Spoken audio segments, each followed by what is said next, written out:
చంద్రశేఖరరావు, నేను నిన్ను అడుగుతున్నా, ఆడబిడ్డలకు ఉచిత బస్సు ఇస్తే తెలంగాణ కోల్పోయిందా?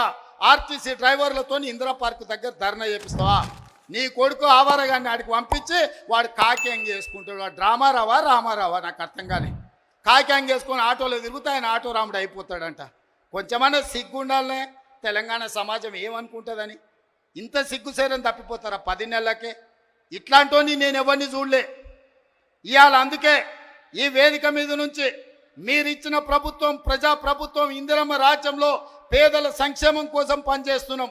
ఏ గడ్డ మీద నుంచి పోరాటం మొదలుపెట్టినామో అదే గడ్డ మీద సంవత్సరం పూర్తి చేసుకున్న సందర్భంగా ఈ వరంగల్ పట్టణాన్ని నగరంగా మార్చి హైదరాబాద్తో పోటీ పడే విధంగా అభివృద్ధి చేయాలన్న ఆలోచనతోటి ఇవాళ మీకు నిధులను ఇవ్వడమే కాదు, మీ గడ్డ మీదనే మొట్టమొదటి ఉత్సవం జరుపుకున్నాం.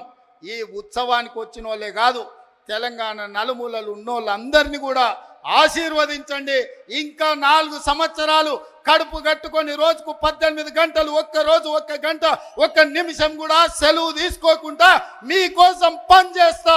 ఆఖరి శ్వాస వరకు, చివరి రక్త పొట్టు వరకు ఈ 4 కోట్ల తెలంగాణ బిడ్డల కోసమే నేను అంకితమై కేసీఆర్ అనే మొక్కను మళ్ళీ మొలవని అని తెలంగాణ రాష్ట్రంలో రాసి పెట్టుకోండి. చెప్పిన నాడు ఓడిస్తాని, ఓడించిన పార్లమెంటులో గుండు 0 అని చెప్పిన గుండు 0 తెచ్చిన ఇవాళ నీ పార్టీని మళ్ళీ మొలకెత్తనియనని ఈ వరంగల్ గడ్డ మీద నుంచే చెప్తున్న కేసీఆర్, కాసుకో, చూద్దాం ఏందో మా కార్యకర్తల పౌరుషమో, నీ తాగుబోతు విధానాలు, కుట్రలు, కుతంత్రాలు తేల్చుకుందాం. నువ్వు అనుకుంటున్నావేమో మౌనంగా ఫామ్ హౌస్లో వండుకుంటే నీ సంగతి నాకు తెలియదని. నీ ముందు తెలుసు, నీ వెనక తెలుసు, నీ ఉపాయం తెలుసు, నీ ఉబలాటం తెలుసు. అన్నిటికీ కుక్క కాటుకు చెప్పు దెబ్బ అనే మందు నా దగ్గర సిద్ధంగా ఉంది. తప్పకుండా నీకు పెడతా.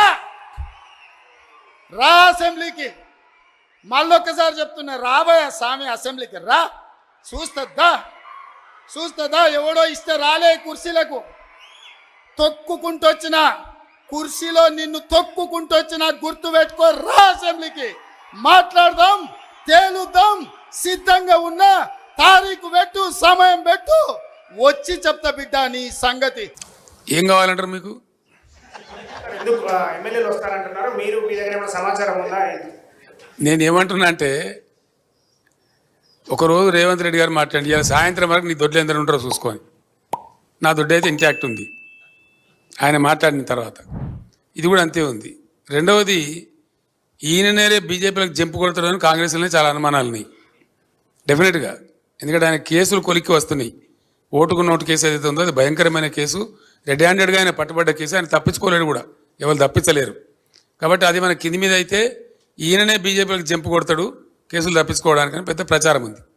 అందులో భాగంగా నిజంగా జరుగుతున్నది ఏంటంటే, నన్ను ఎవరు డైరెక్ట్ కన్సల్ట్ చేయలేదు, కానీ మా పార్టీలో ఉన్న ముఖ్యులను కాంగ్రెస్ పార్టీలో ఉన్నటువంటి ఒక వర్గం అంతా కన్సల్ట్ చేస్తూ ఉన్నారు. కన్సల్ట్ చేయడంగా స్పష్టంగా చెప్తున్నారు సంఖ్యతో సహా, అన్న మేము 26 నుంచి 33 మంది ఎమ్మెల్యేలు రెడీగా ఉన్నాము, మేము కలుస్తాము, ఇద్దరం కలిసి గవర్నమెంట్ ఫామ్ చేద్దామని చెప్తున్నారు.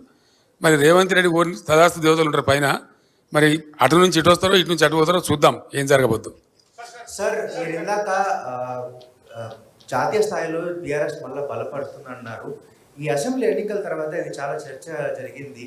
టీఆర్ఎస్ గా మారిపోతుంది అనేది, దీన్ని మీరు ఆఖరి జరగదండి. నేను చెప్పిన కదా, బీఆర్ఎస్ గానే ఉంటుంది, no doubt about it. KCR గారు ఇక్కడ సార్ ఎంతో సంక్లిష్టమైనటువంటి అంతర్జాతీయ విషయాలను సైతం సరళంగా, సూటిగా, స్పష్టంగా మాట్లాడే కేసీఆర్ గారు లేని లోటు అసెంబ్లీలో స్పష్టంగా కనబడుతుంది. ఆ లోటును ఎప్పుడు భర్తీ చేయబోతున్నారు? నెక్స్ట్ సీజన్ నుంచి చూస్తారు కదా కేసీఆర్ ప్రళయ గర్జన.